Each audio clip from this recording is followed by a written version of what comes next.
What will it be, Mr. Franklin? Have you given us a republic or a monarchy? And he said, a republic, madam, if you can keep it. The republic is being kept today.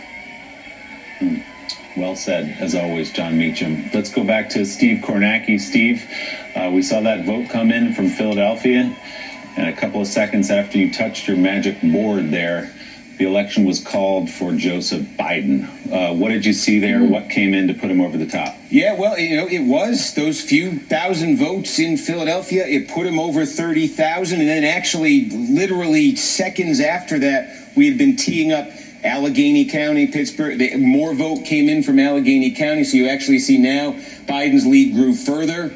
34,414. That's his statewide lead. Now, again, I think that's going to keep ticking up today. If you still want to follow this stuff and you still want to follow the vote count, keep in mind, Trump's number in Pennsylvania in 2016, he won the state by 46,000. Maybe you want to see if Biden can exceed that before all is said and done. That certainly seems possible here. But yeah, it was everything we were talking about all morning, all night last night. It was just, there was long gaps between getting new votes and a lot of time in between to say the pattern here is clear, the pattern here is clear.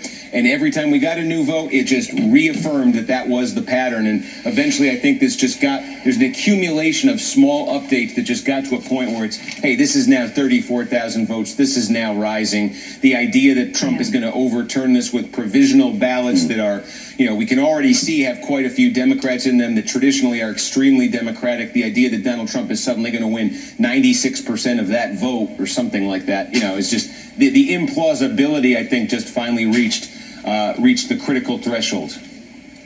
So, Steve, you've been at that board standing for nearly a week interrupted, so we're going to let you go. But before we dismiss you, just give us one last snapshot of what else is out there in the country, what else we should be watching today. Joe Biden is the president-elect, but he could well add to that total today. Sure, yes, absolutely. Look, the place that he is most likely immediately to add to that total would be Nevada. We've taken you through the situation there. Clark County, Nevada looks like the outstanding ballots favor Biden. He already leads in the state. If he gets Nevada, that'll move up to 279. In Arizona, he's trying to hang on. We've taken you through it. He's got a lead. It's dwindling. It does not seem like it's dwindling at a rate that would actually get Trump over the top there. So if Biden can hang on in Arizona, that would push him up to 290 in the Electoral College. There's Georgia. That's going to take some time. Biden's leading now. Certainly possible he could get Georgia. If he wins that, that would put him up to 306.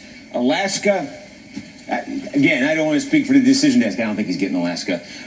North Carolina, again, I don't think he's getting North Carolina. I could talk this way now, right? I don't think he's getting North Carolina either. Let it rip, Steve. I think his ceiling here, and it's a plausible one, is 306. I think Biden could very plausibly land at 306 electoral votes, which, by the way, 306 was Donald Trump's number in 2016. Yep. So maybe there's some symmetry there, and Biden lands on that in 2020. All right. Steve Kornacki, America has hung on your every word this week. We have hung on your every word this week. Wonderful. Now what the Democrats need to do is to work on the Senate, okay? The two elections down there in Georgia, and register a million more people, okay? A million more Democrats, and take the state of Georgia. That's what should be talked about now, immediately. Start working on it immediately. Thank you for being on my webpage, my YouTube channel.